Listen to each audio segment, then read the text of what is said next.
Hello and welcome back to Letters of Intent. I am your co-host Pankaj Raval, the founder of Carbon Law Group, and today I'm joined by my trusted co-host Sahil Chaudhry. Sahil, how are you today? I'm doing great, and we are all in on FIFA fever right We got now. we got it. We got it. I got a fever, and it is for Yeah, FIFA. And unfortunately, it's the temperature's rising around here because there's a lot of that's controversy right. going on with FIFA, Sahil, and I think we're gonna get into it today. Yeah, we're definitely going to get into it. I had a lot of fun.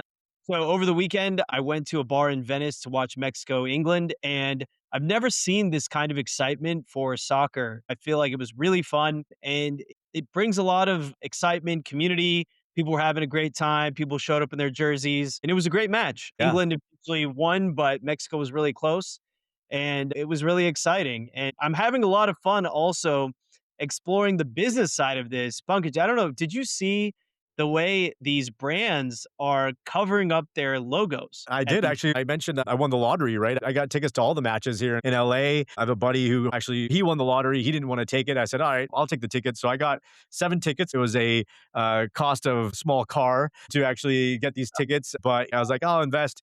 I'll probably resell them, make some money." And they definitely have been going for a decent return, but not unfortunately what I expected. But one thing I realized is just the money making machine that FIFA is. I went to the Bosnia Herzegovina and Switzerland game. Amazing game. And like you're saying, like being there, being that atmosphere was incredible. And one thing I noticed was as I was going to the stadium, I was like, oh yeah, I'd never been to SoFi before. And then it hit me that I was like, shit, it's not SoFi, it's Los Angeles Stadium. They even changed it on Google Right. Maps. They took off the branding. And I was like, what the heck is going on? And then that's when this whole world of like FIFA branding kind of, I realized it for the first time. I'm like, oh my God, FIFA is so dominant and so strong that it's been able to strong arm all these host cities to say, hey, I know you guys got deals on your stadiums, but whatever you guys are paid doesn't matter because we got more power than you. And if you want us to come to your city and create this economic stimulus, you better remove the branding on your stadiums. And all the host cities have done it. So no longer is it SoFi, but it's Los Angeles Stadium while FIFA's going on. We have in San Francisco, it's or Santa Clara, it's no longer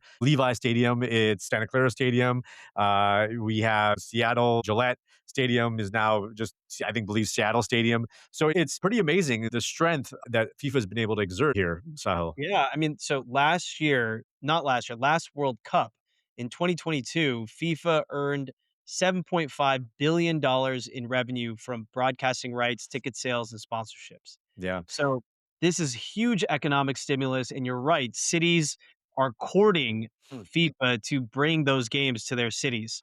Yeah. Uh, and so you can see the concessions that stadiums are willing to make. And being corporate attorneys, we would imagine, let's say Levi's has paid a significant amount of money to be the sponsor of the stadium, but that means they're going to have to be compensated in some way for having to hide their logo.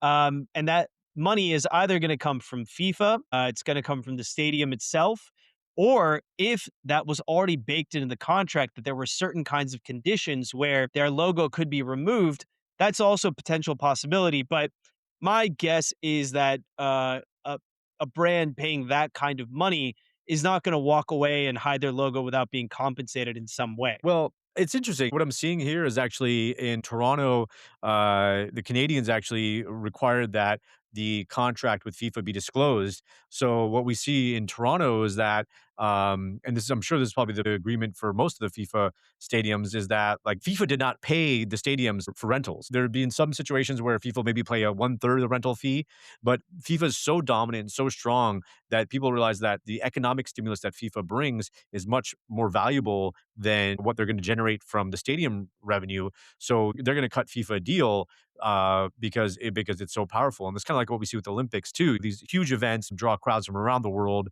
It creates millions and millions of dollars for the city in revenue and tourism.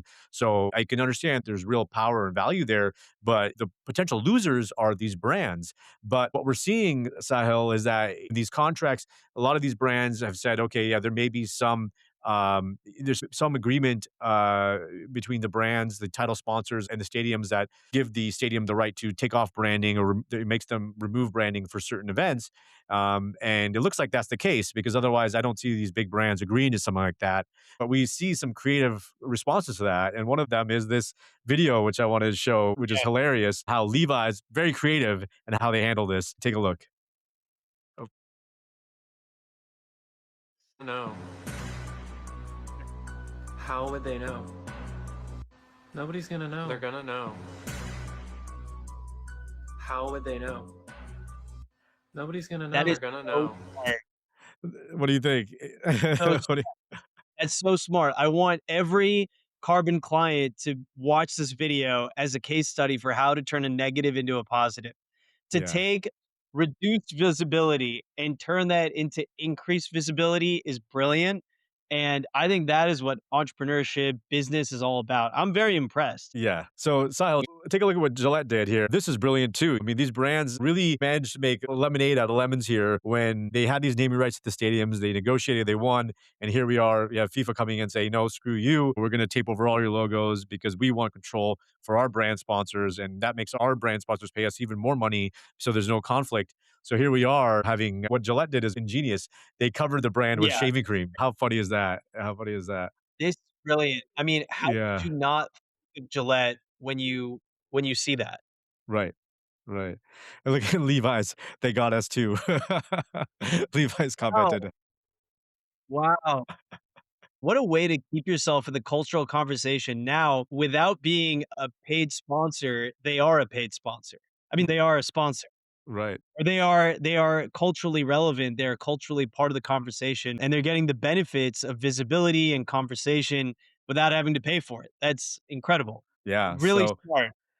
Sahil, I think you kind of touched on it earlier. So, what does this mean for business, for deal making? We're seeing FIFA exert incredible power over brands, over cities because of what it brings. But what does this mean in terms of how brands should think about their logo and even their naming rights? Yeah, I think we're living in a different age. We're living in the age of social media. Pre-social media, this wouldn't be possible. Your name comes down, it just comes down. It's more difficult to find the silver lining.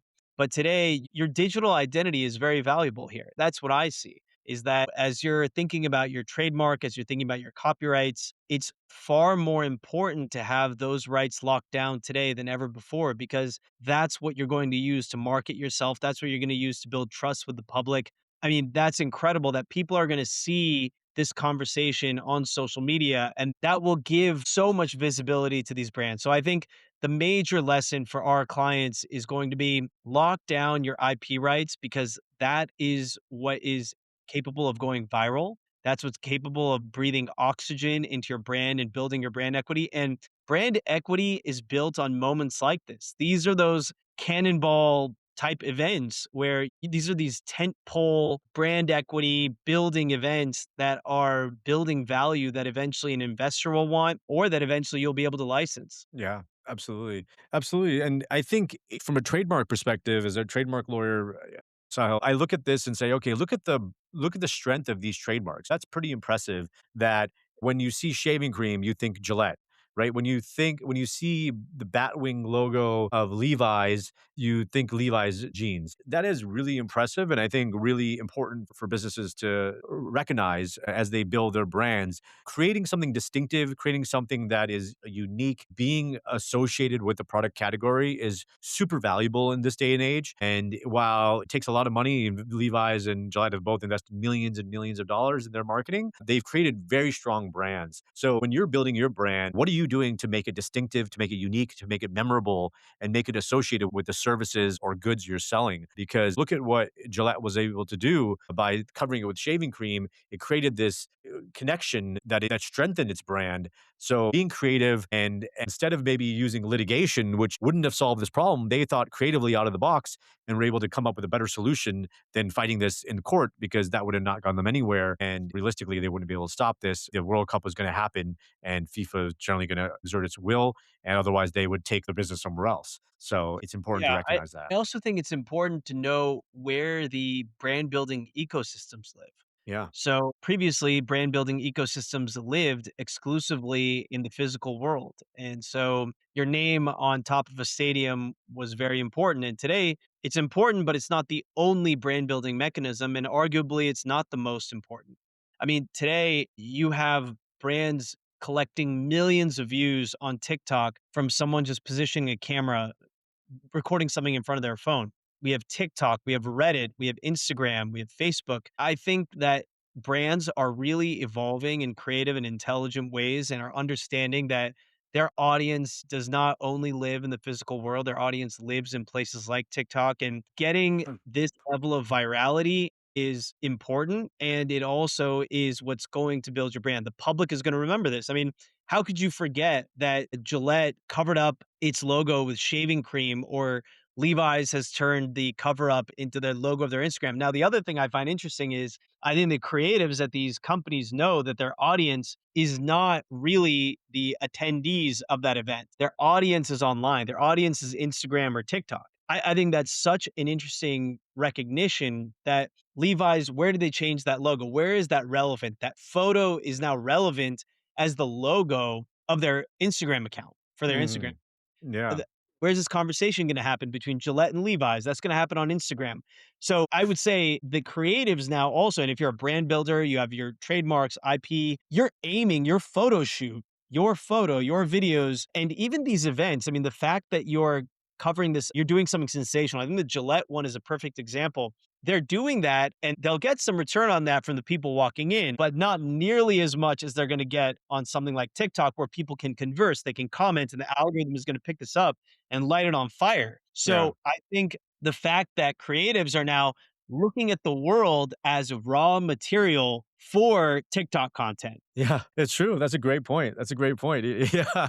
I mean, you're right. Everything is being looked at from the lens of how is this going to play out on social media for brands? How is this going to look on social media? And Levi's, Gillette definitely capitalized on that because they were able to leverage something that could have been just a simple, like, hey, we got to do this. Was the requirement. We're just covering up. And they used it for their own benefit to strengthen their brand and to generate conversation about this and also create some controversy around FIFA and what they're doing and how they're kind of exerting their power over brands and maybe stepping on their rights because they're so powerful. So is the world now just raw material for your social media account? Is the world? I think so. We live in this world where it seems like you could definitely say that. I think it's not necessarily a great thing to say. I don't think I'm very excited to say that because, it's kind of, I think it's a little bit sad too that now we see the world in the context of, okay, what would play out on social media. But I think that's how a lot of brands and companies are seeing it. That's how a lot of influencers are seeing it.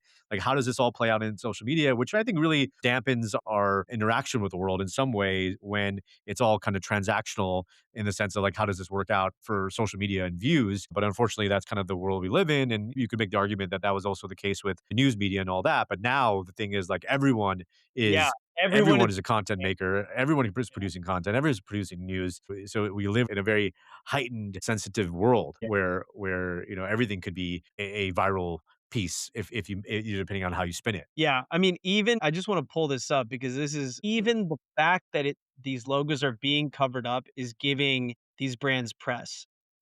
So, for example, we see this Heinz ketchup. Um, so, Oh, they blacked out. That's hilarious. Yeah, yeah, but it's kind of backfiring on FIFA because it's such a noteworthy cover up that yeah, people will talk about it. And now you take a photo and throw that on Twitter.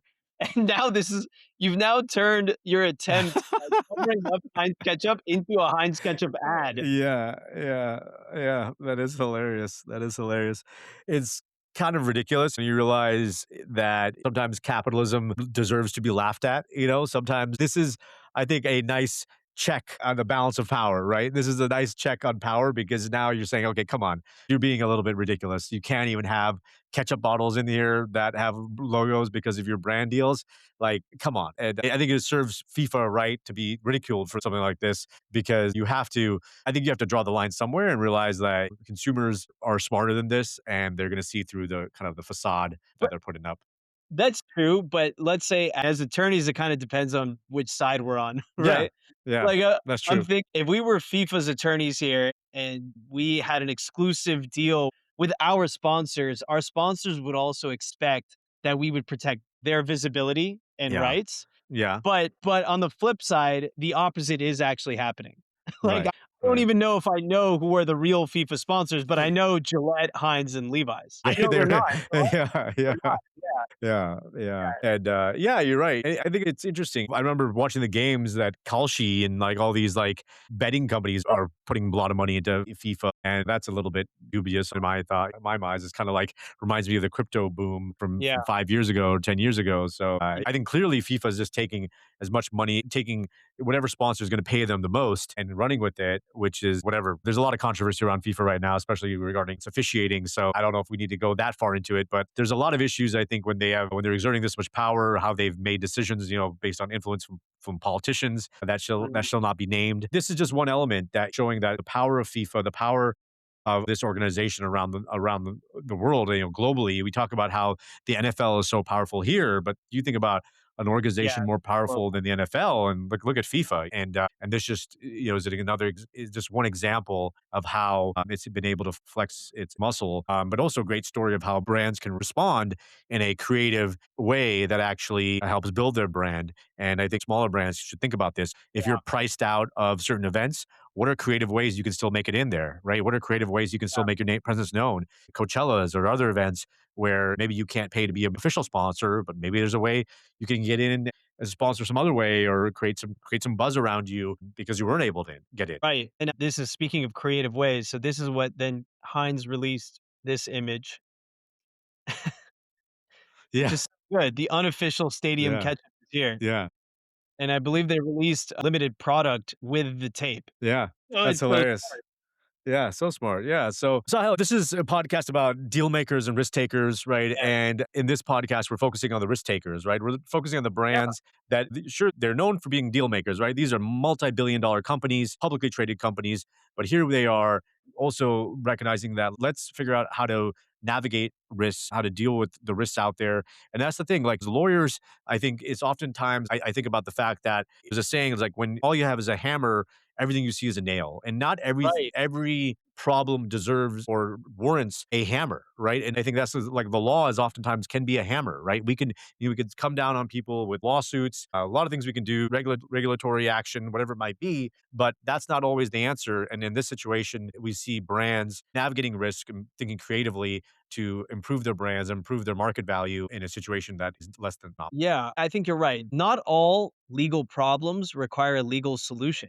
I mean, in this Right. case, certainly there are contract terms that are giving FIFA the right to take down these names on these stadiums. But now that might not have a legal solution, but it does have a creative solution. And I think this is a good example also of how to work with your attorneys. My brother Samir, who has a channel called Colin and Samir and is a well known content creator and YouTuber, he has a saying where he says that constraints create creativity. I'm paraphrasing there, but basically the idea is that when you have a constraint, it forces you to be creative and come up with something unconventional and interesting. And I think that's what we're seeing here. So I think when you're working with your attorneys, we're able to give you guardrails. We're able to tell you, hey, these are the lines, but you can color within the lines. And sometimes we think when we aren't aware of the law that the lines are actually thicker and more restrictive than they actually are. But sometimes by your attorney explaining the rules of the game to you, you can actually get more creative and do more because you're not afraid of stepping over the line. Absolutely. Absolutely. That's a great point, Sahel. And I think it also reminds me of the quote, necessity is the mother of innovation, right? And I Right. think it's like they're along the same lines, but I like that working with constraints is actually very valuable because then it kind of gives you a confine from which to work. And I think good lawyers will not say yes or no, but sometimes they will say, okay, well, yes, yes, or yes, but ideally you want to yes and lawyer. And I think that's what we've done at Carbon Law Group. We are yes and lawyers because we say, yes, sure, there's maybe challenges here. Yes, your contract says this. And how about thinking about this? How about thinking about things outside the box? And I think you and I, Sahil, come from entrepreneurial backgrounds, right? We're both entrepreneurs at heart. And I think that's why we think about it that way. It's not that we're going to regurgitate to our clients the code and say, this is all you got, but say, okay, how do we help you think through this now? Okay, this is what the law says. Let's think through it creatively. What are some options? What could you do? What can't you do? What creates more risk for you? What creates less? And let's find those solutions, because that's what business is about. And I think you got to have both. You got to have the business mindset, but also the legal understanding to minimize risk, so you don't step into something that could also tank your business. Absolutely. Well, Bunkage, I know I'm going to stay tuned to FIFA and see where this all takes us. Whether you're interested from a business perspective or you just love soccer, I think it's going to be a lot of fun to see where this takes us. Absolutely. Yes. And it'll be interesting to see, what happens with this controversy around officiating and after this World Cup and the red cards. So stay tuned. A lot of fun, but, it's been great soccer, been amazing games, and we hope you guys are all enjoying. This is Letters of Intent. We are the podcast for deal makers and risk takers. We thank you all for listening, spending time with us. Like, comment, share for more. And if you ever have any questions, please reach out to us. Pretty easy to get a hold of. Just Google us or reach out to our website, carbonlg.com. Until next time, keep on shooting your shot.